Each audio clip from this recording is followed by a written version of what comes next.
મારું નામ ભગાભાઈ દિત્યાભાઈ રાઠવા, ગામ સુરખેડા, તાલુકો જિલ્લો છોટાઉદેપુર. અમારે પહેલાં લાઇટ રાતમાં આવતી હતી, તો રાતમાં અમને પાણી વાળવાની કે અમારે ઘેરથી દૂર ખેતર હોય, કૂવો ખેતર દૂર હોય, એટલે અમારે તકલીફ પડતી હતી રાતમાં. એટલે રાતે 9-10 વાગે લાઇટ આવે ને સવારે જાય, એટલે કોઈ મતલબ જ નહીં રહેતો હતો. અને અત્યારે દિવસે લાઇટ આવે છે, સવારે 6:15 6:30 ની આસપાસ આવે છે. દિવસે ને દિવસે બધું પતી જાય છે. એટલે અમારે આ દિવસની લાઇટ જોઈએ છે, કેમ કે દિવસમાં હોય તો અમારે બધું હચવાઈ જાય, અને રાતમાં અમારે કોઈ બી મજૂર લીધો હોય પાણી વાળવા કે આ છે તે છે, તો અમારે ખેડૂતને પણ જોખમ અને મજૂરને પણ જોખમ રહેતું હતું.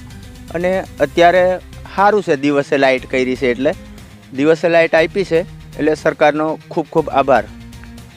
મારું નામ ઇસ્લા હટુડિયા, ગામ સુરખેડા, તાલુકો છોટાઉદેપુર, જિલ્લો છોટાઉદેપુર.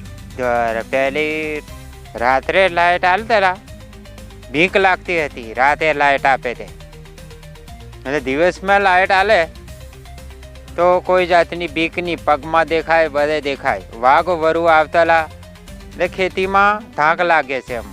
હવે દિવસે લાઇટ હાલે એટલે સારું છે એમ. સરકારનો આભાર.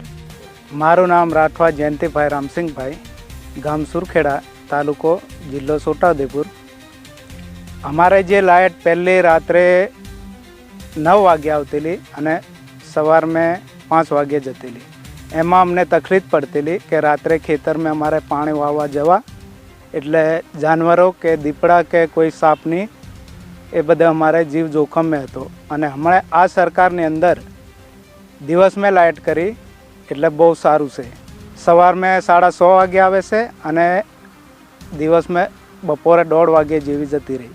આ દિવસમાં લાઇટ આપવાથી બહુ સારું છે. આ સરકારની સુવિધા બહુ સારી છે. સરકારનો આભાર.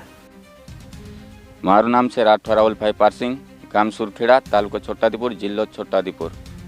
અમારે 5-6 એકર જમી છે. એમાં પહેલાં તો રાતે લાઇટ આવતી હતી 1 અઠવાડિયું, અને દિવસે 1 અઠવાડિયું લાઇટ આવતી હતી.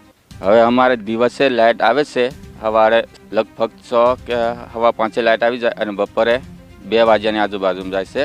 અને દિવસે સારું રહે છે. અમારે ખેતીમાં પાણી ફરવા પણ, અને રાતે આવવાની કોઈ તકલીફ નહીં પડતી. પહેલાં રાતે આવતા ને તો બહુ તકલીફ પડતી હતી. હવે સારું જ છે દિવસે આવે એટલે, અને 8 કલાક પૂરા મળે છે અહીં. હવે દિવસે લાઇટ આપવા સરકારશ્રીનો ખૂબ ખૂબ આભાર.